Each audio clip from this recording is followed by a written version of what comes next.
আসসালামু আলাইকুম, সবাইকে ঈদ মুবারক। একজন খামারের ঈদ হচ্ছে একদম সকাল সকাল ভোরে উঠে আগে আমার যেই কয়েকটা মোরগ আছে এখন সবগুলো তো আলহামদুলিল্লাহ বিক্রি করে ফেলছি, ওইগুলোকে খাবার দিলাম। তারপরে এখন যাব এই বালতি ভরে পানি নিয়ে উপরে বাইকদের মোরগগুলোরে খাবার দেওয়ার জন্য। এই অন্ধকার এখন বাজে ভোর 5:30, ওদেরকে আসলাম খাবার দেওয়ার জন্য। আর এখনই চিল্লাইতেছে। হ্যাঁ, চিল্লাচিল্লির কারণে এ পুরো এলাকা এখন একবার পুরা এই দিক থেকে তিনটা, একটা পর একটা আছে চিল্লাইব। এখন আবার ফাউমি কিছু কথা হচ্ছে এখানে, এগুলো চিল্লাইব। উপরে গলা চিল্লা আছে দু একটা, ওইগুলো চিল্লাইব। যে যেমনি পারে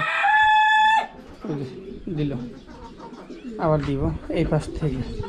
যে যেমনি পারতেছে ইচ্ছা মতো ডাকতেছে। ভাই রে ভাই,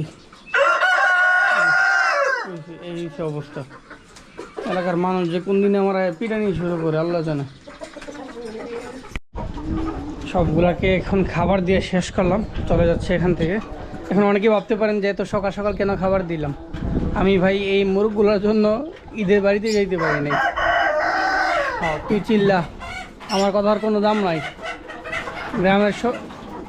গ্রামের নাকি বাসার সবাই গ্রামের বাড়িতে চলে গেছে গতকালকে না, এর আগের দিন। আমি একা একা বাসায় এই মোরগগুলোর জন্য আমাকে থাকতে হয়েছে। আমার ঘরে তো আলহামদুলিল্লাহ সেল দিয়ে দিয়েছি। এখন এই মোরগগুলোকে দিয়ে খাবার দিয়ে এখন আমি চলে যাব সোজা গ্রামের বাড়িতে গিয়ে ওইখানে ঈদ করব, আবার বিকেলে আইসা পড়তে হইব।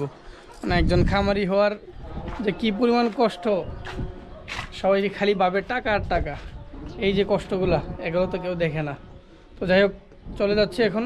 সবাই দোয়া করবেন। আসসালামু আলাইকুম।